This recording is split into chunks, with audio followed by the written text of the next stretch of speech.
राज्य प्रशासन सुधारणा आयोगाचे अध्यक्ष व आमदार आर.व्ही. देशपांडे यांनी सोमवारी दांडेल येथील सुपा जलाशयाला भेट देऊन पूजा केली व ओटी अर्पण केली। भव्य जलाशयाचे विहंगम दृश्य पाहून आनंद व्यक्त करताना ते म्हणाले की सुपा जलाशय हा राज्यातील सर्वात मोठ्या जलाशयांपैकी एक आहे। उद्योगधंदे, जनजीवन व प्रगतीसाठी हे वरदान असून माझ्या मतदारसंघात असल्याचा मला अभिमान आहे।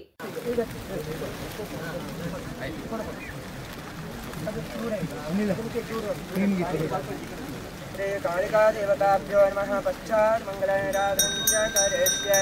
विश्वतश्चतुर्थ विश्वतोमुख विश्वतो सविता विश्वतपादन् सम्भव्यां नः देतं प्रतपरद्यावापनिजनजं देवैकः भवन्ते राजवन्धुर्मभन्ते इन्द्रस्याग्निश्चरासमुदारतां शिवमुत्तरम्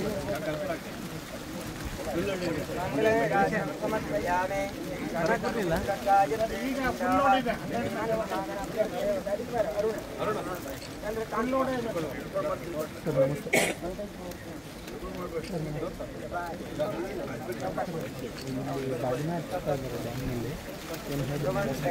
यावेळी कर्नाटक वीज निगमचे गणेश गुडी प्रकल्प विभागाचे मुख्य अभियंता एम. राजशेखर, अधीक्षक अभियंता अशोक कुमार, कृष्णा भट, अवेडा ग्रामपंचायत अध्यक्षा भगवती राज, ब्लॉक काँग्रेस अध्यक्ष मारुती गौड, दांडेलीचे मोहन हलवाई, हळियाळचे कृष्णा पाटील, केपीसीसी सदस्य सदानंद अबगार, दांडेली नगर परिषद अध्यक्ष अशफाक शेख, अरुण देसाई, मल्लनाथ मोकाशी आणि इतर उपस्थित होते।